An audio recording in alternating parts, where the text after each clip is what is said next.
নবী করিম সাল্লাল্লাহু আলাইহি সাল্লাম বলেছেন, যদি কেউ জীবনে একটি রোজাও শরিয়া গ্রাহ্য ওজর ছাড়া কেউ যদি ভঙ্গ করে, রোজা না রাখে, রমজানের পরে যদি সে সারা জীবনও রোজা রাখে, দায় মুক্ত হয়তো হয়ে যাবে, সে কাজা আদায় করেছে, কাফারা আদায় করেছে, দায় মুক্ত হয়তো হয়ে যাবে, কিন্তু রমজানের একটা রোজা রেখে আল্লাহর কাছে যে পরিমাণ মর্যাদার অধিকারী হওয়ার কথা, সারা জীবন রোজা রেখেও রমজানের ওই একটা রোজার ক্ষতিপূরণ করা সম্ভব নয়। এই জন্য সবাই রমজান মাসে ফরজ রোজা রাখবো তো ইনশাআল্লাহ। সকল প্রাপ্তবয়স্ক সুস্থ ইমানদারের জন্য রমজানের রোজা রাখা ফরজ। ভাইরা আমার, পৃথিবীতে আজ অনেক বিজ্ঞানী রোজা বা ফাস্টিং এর উপরে গবেষণা করে অনেক বড় বড় পদক, অনেক বড় বড় পুরস্কার জিতেছে।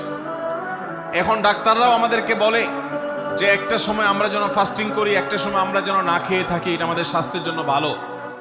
নবী সাল্লাল্লাহু আলাইহি সাল্লাম সেই ১৫০০ বছর আগে আল্লাহর দেয়া বিধান আমাদেরকে জানিয়েছেন। রমজানে পুরো মাস রোজা, শাবানে মুহররমে বেশি বেশি নফল রোজা, সোমবার বৃহস্পতিবার সাপ্তাহিক রোজা, চাঁদের ১৩, ১৪, ১৫ আইয়ামে বীজের মাসিক রোজা। নিয়মিতভাবে এই রোজায় সিয়ামগুলো যদি পালন করি আমরা, তাহলে আল্লাহর সন্তুষ্টি এবং জান্নাত লাভ যেমন হবে, ঠিক একইভাবে আমরা দুনিয়াতে সুস্থ সবল থাকতে পারবো।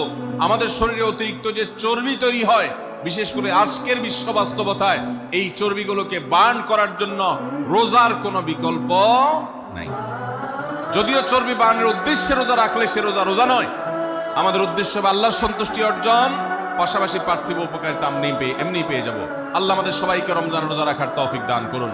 ভাইরা আমার, নবী করিম সাল্লাল্লাহু আলাইহি ওয়াসাল্লাম তিনি বলেছেন, যে ব্যক্তি রমজানে ঈমান এবং ইখলাসের সাথে আল্লাহকে খুশি করবার জন্য রমজান রোজা রাখবে, আল্লাহ তার পূর্বের সমস্ত গুনাহ মাফ করে দিবেন।